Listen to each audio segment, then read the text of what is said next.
Hey, gentlemen, welcome back to the channel. We are talking about the Chicago Bears because, as you can see on the screen, OTAs officially began. Now, actually, they technically began yesterday, but the media was available for filming today. You're not going to see 7-on-7s or 11-on-11. We're going to tell you what happened in it, but they're not allowed to film it because you're just implementing your schemes and your systems and all that stuff right now. So you don't want other teams, other coaches to be able to see what you're installing. So, we're going to talk about Caleb. We're going to talk about Ben Johnson, even the backup quarterback battle, Jaquan Brisker. There were multiple players who were not available today for injuries or what have you. This is voluntary, like Bears rookie wide receiver Luther Burden. Oh my goodness, I can't talk today. Is dealing with a soft tissue injury, so he didn't practice. Kyler Gordon, Zah Frazier, Elijah Hicks, Braxton Jones, Ryan Bates, also rookie tight end Colston Loveland wasn't there. Zach Pickens, Andrew Billings. So we'll monitor that, but yeah, let's get into it. All right, so obviously the guy on the screen here is Caleb Williams, and he's just throwing some footballs here. The rumor mill, everything, all the Bears media, journalists, beat writers, everybody who was there today said that Ben Johnson is super intense. He screamed at like Cole Kmet for appearing to line up incorrectly.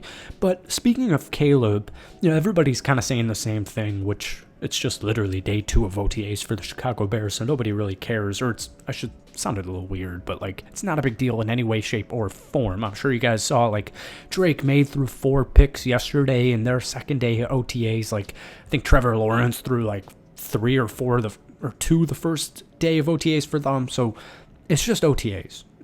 It's not time to look into this in any way, shape, or form outside of just basically what we're going to talk about, the stuff we're talking about. So Caleb Williams didn't have his best day. The ball came out slow at times, off the mark, but that's not what I'm looking at for. But I did just want to talk about Caleb because Ben Johnson obviously wants to work with Caleb. Caleb wanted Ben. Every Bears fan ever wanted Ben Johnson. Every NFL fan was shocked when it actually happened. Everybody is talking, rightfully so, about this pairing of head coach and starting quarterback. And so let's get into actually Ben Johnson because the vibe is completely shifted in Chicago for the better. Right. So I don't know. I don't know what it is about Ben Johnson that has, it might just be how brilliant he is at calling offensive plays, but there's something the minute he stepped into Hallis, the day he got hired and he was meeting everybody and they threw him that, introductory party, and there's just this look on his face, this calculated, confident look. And so actually in this clip right now, you see Caleb handing the ball off to DeAndre Swift. You also see him hand it off to 7th round rookie gem from Rutgers, Kyle Monangai. And I think that's a really good example of what Ben Johnson really offers the Chicago Bears, where it's all right, obviously the Bears couldn't have taken Ashton Genty in the first round, but many people were thinking that they were going to take a running back, first round, second round, or whatever. Now, they already had DeAndre Swift on the roster, but some people were, kind of trying to link all right, well, DeAndre used to play for the Detroit Lions, and Ben Johnson was the offensive coordinator, and they traded him. So, he's not going to want DeAndre Swift. Well, DeAndre just had honestly a down season. And even before that, he came off a career year with Philly, just 1 season with Philadelphia Eagles. I still think there's a lot there.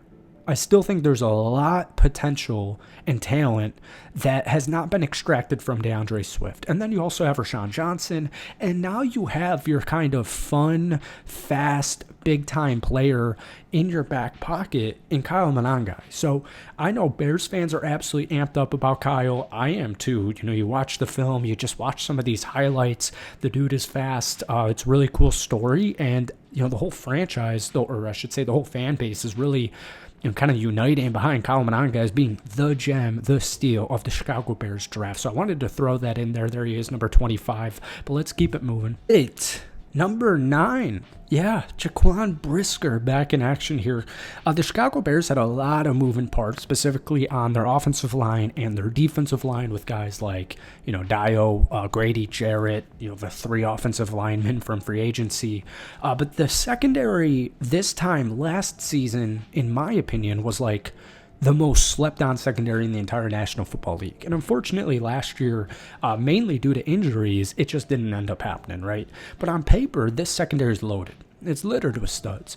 And you got Tyreek Stevenson, you got Kevin Byard, Jalen Johnson, Kyler Gordon. I mean, if these are your 3 starting cornerbacks, Tyreek Stevenson, Jalen Johnson, and Kyler Gordon, that's very damn good. And the safety room is Jaquan Brisker and Kevin Byard. Now, they picked up Kevin Byard this time last year from the Philadelphia Eagles. And Jaquan Brisker out of Penn State is, when he got drafted, man, I used to compare him to Ed Reed. And it had nothing to do even really with the way they played. I was just a kid in college who had a Chicago Bears channel and watched Jaquan Brisker play at Penn State, and I was like, this guy kind of feels like he's going to be Ed Reed for the Chicago Bears. And, that hasn't happened quite yet, but the big thing with Jaquan is just staying healthy and being on that field. And even just looking at this depth chart here behind these guys, you got Zoff Frazier, Josh Blackwell, Elijah Hicks, Jonathan Owens, Terrell Smith. It's a really good group, and there's just been so much emphasis on the new head coach and Ben Johnson, all these rookies, the defensive line moves, the offensive line moves, and just seeing Jaquan Brisker back out here has me very excited. So I wanted to throw that in here, but let's actually get to a new addition for this Bears defense. All right, this is, as you can see, this is just Grady Jarrett. This is just Grady Jarrett talking. Actually, in this clip, he's talking about Trevon Dexter, and he says, the screen grab here was, I think he has a really high ceiling, and I agree with you. The thing is this. Grady Jarrett's one of those guys. I've been covering the NFL for only like 3 seasons now. I always get super excited about the Atlanta Falcons in the offseason because I'm thinking, like, on paper, this is a solid roster, right? And their defense, the Falcons' defense has had a couple of studs, but for the most part, they've struggled with consistency. And Grady Jarrett was one of those studs on the Atlanta Falcons' defensive roster that, the Falcons in general, unless, Kirk Cousins is getting benched, they're not really talked about too much. So I'm looking at this defensive line and I'm like, well, this is a completely different Bears team. So you have Montez Sweat and you have Trevon Dexter still, but now you've got Grady Jarrett next to Dexter. You've got Dayo Odebango on the opposite side of Montez Sweat. You also still have Austin Booker, Shamar Turner, the rookie. You still have Daniel Hardy, Andrew Billings.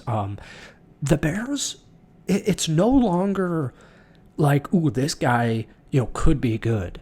I like this move, and here's why I think he could have a good season. It's more of like, okay, they've got clear proven studs, Montez Sweat, Grady Jarrett, right, et cetera, et cetera. And then even behind them, it's not like, oh, who the hell is that? Who the hell is their backup defensive tackle? Who's their 4th edge rusher? It's like, oh, wow, this is a complete team from the bottom up. So, folks, I think that's all the clips we really have from OTAs today. And, at this point, I'm just rambling. So I hope you enjoyed it. Hit that like button, hit that sub button if you guys haven't already. But, yeah, we cover the Chicago Bears every single day and the NFL every single day. So let me know. Give me an excited level for this Bears team. 1 out of 10, 10 being overly excited. And thank you for watching. Hit that like button, hit that sub button, and we'll see you soon. Peace.